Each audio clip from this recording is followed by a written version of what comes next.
Hello Billy, back at it again with another Reliving the Past, guys. Welcome back. In breaking news, everybody, I just found out that I have like 200 to like 300 games around that. I forget the exact number because I didn't look at my Excel sheet that I have, but I'm just looking at these shelves and I'm like, how do I have like 200, 300 games? Like, it's freaking insane. Like, it doesn't look that many because I have a small shelf, like, you know, you guys see my shelf, but like, geez, like, that's a lot of games, you know? Anyways, today we're talking about the Sega Dreamcast today, and as you see, my games are out for today. So I'm finally gonna, I don't know if I told you this, guys, before, but I'm finally going to reveal that for this one of the seasons when I'm gone in basic training, I'm gonna do another thing like this, but it's gonna be like games, like my GameCube collection, and it's only gonna be, like I said, eight collections, just like this, 8 systems. So in these, I'm not going to talk about the Dreamcast, my Dreamcast collection, because I only got 3 games, and that won't be exciting. So that's why I'm only talking about, you know, the 8 systems that I have games for. So that's why I'm going to talk about the games on this episode of the Dreamcast, because the games are so important, and there's a lot of, like, stuff to talk about the games. So we're going to get straight into it. So this system was released, they call it, the slogan, 9999, September 9th. 1999, and I think in Japan it was, I forget again. I'm pretty sure it was Japan, because you know they usually get the consoles first. You know Japan usually gets the consoles first for most of them, unless it's like, I guess, PlayStation, because it's American. But you know, technically around 2000, and this console was so, I guess you could say, underrated. Let's see what Chicken Run's in it. I guess 4 games that I have. But this game, or this system, is so underrated. And, you know, this is because when, you know, we all know, like, Sega's thing. They made the Master System, Genesis, 32X CD, Saturn. When I think the Sega CD came out first after the Genesis, and then the 32X came out. And when the 32X, this is like really important, so I have to talk about it. So when the 32X came out, or when the 32X came out, the Sega Saturn was already being released in Japan at the same exact time. So there was 2 consoles of the same company being released. And in 6 months in the US, after the 32X was released, the Sega Saturn was released. 6 months. Are you serious? Can you imagine? Like Xbox One coming out, and 6 months later, they announce a new console. Can you imagine? That's insane. And people didn't trust Sega, and they're like, oh, what are they gonna do now? There's supposed to be a Sega, what was it called? I forget. It was supposed, Neptune.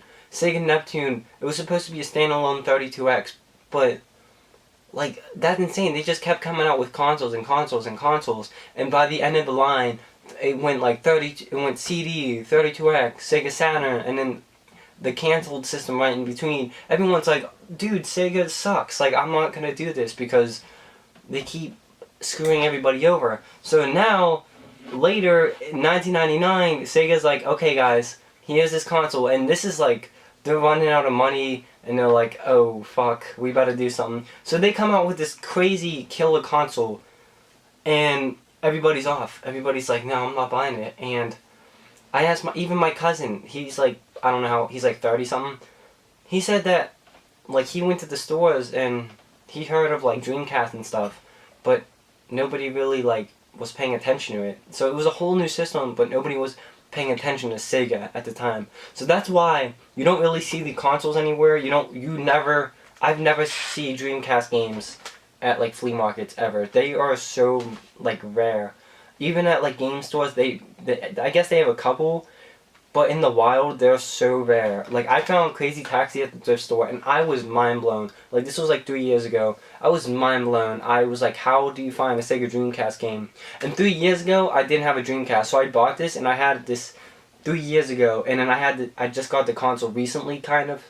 But if you find a Dream, and this was in like perfect condition, so if you find a Dreamcast game and you don't even have a Dreamcast, just pick it up still. Like, this is literally in perfect condition. I don't even know if like it's insane. Like, it's so perfect, and like, it's insane. It's actually crazy. So I picked this up, and Yeah, it was awesome. Let's go through the games, I guess. Sega Smash Pack Volume 1. I bought this from like $5 from this one guy because I went to his house because he was selling like stuff. He's like trusted. And then Hydro Thunder. I found this one game at the flea market. I forgot about that. I found this at Rossi's, like the second flea market that's kind of close to us. And I cannot believe, like, I found a Dreamcast game. You never... Again, this is in pretty freaking good condition too, but I cannot believe I found that. Like, it's awesome. But anyways, you know, like I said, Dreamcast was coming out, and they're like, yep, everyone's like backed off.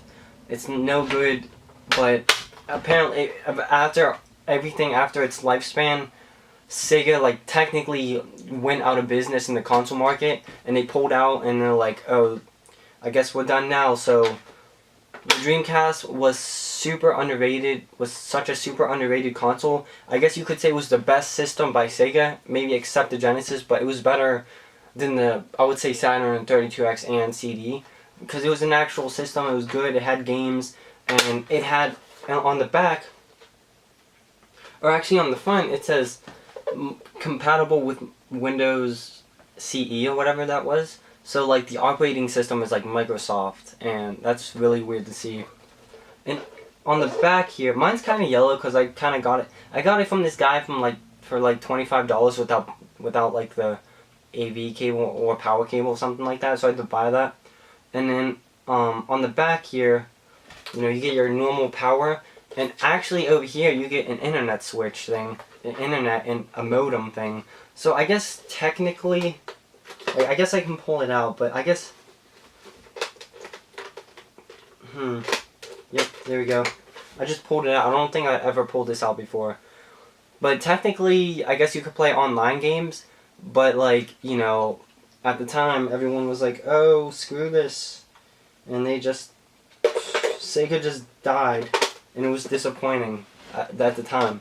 So I remember back in the day with my experience with it, you know, I never even knew about it, but when I was first starting collecting in like 2014, I was like, this is gonna be my first console that I was gonna get. So I looked up on eBay, and it was kind of expensive, and then I'm just like, it was kind of expensive, so I'm like, I don't know if this is gonna be my first console. Like, I legitimately wanted a Dreamcast. I wanted it to be my first console, pretty much, you know, like, of collecting, but it was one of my last. It's kind of crazy, because I'm like, oh, I want a Dreamcast so bad, but I'm just thinking, it's not really a good idea, honestly. So after all, I just didn't bother to get one until I had the chance to get one for cheap, and I finally got one after how long? Like, it took like 3 years to get one, but I finally have one now. And moving on to the controller. The controller was the weirdest thing of like them all. Some people, it's like a love or hate thing. Some people like it and some people don't. And a cool thing is that like up here they have VMUs, and it's like, I guess, a memory card, and you could play some of the games. I guess you could play like some of the games on here. There's mini games on here. There's like controls on it. It's so weird. Like, it's so weird to like think. Like, I can't even explain it. It's just, why would Sega do this? Like, it's a good idea. Like, a memory card, it's a good idea. But once you have it in, it like beeps and it has like, it shows like pictures on it. It's the most weirdest thing I've ever seen on a controller. Like, it's just so freaking weird. But I guess it was a cool thing at the time. But today it's doesn't really get much use, I guess. And the controllers are also kind of hard to find. I don't really find the controllers, but it feels comfy. Fighting games are pretty fun on this controller. There's a start button, and on the back, the cord comes out the bottom, right? So you can see the cord comes out on the bottom, and there's a freaking like clip thing that goes onto it, or the cord comes around the bottom and comes up here and clips onto this little snap thing, which is weird. The weirdest thing I've ever seen in my whole life. Like, a controller cord coming out the bottom, like what is that about? And then a good thing is this Dreamcast is a system you could pirate so easy, because it's called GD-ROM based system, I guess.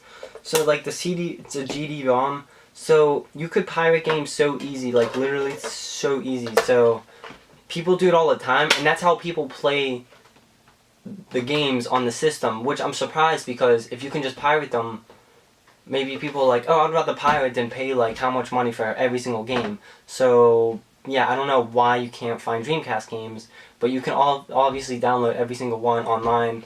Like, it's a lot. I should like do it, because I have like no Dreamcast games, and I should just get like some cover art, which would be cool. But you know, I just don't have it, or just don't feel like it. Like, because there's some really like good shooting games, like fighting games. Like, it's awesome. Like, the games that are on the system. Like I said, it's not a bad system. People think it's a bad system, but the control is decent. The games are good. The console's good. Like, all the features are good. But people is just like, oh, and then the startup screen is amazing. Like, let's go check that out.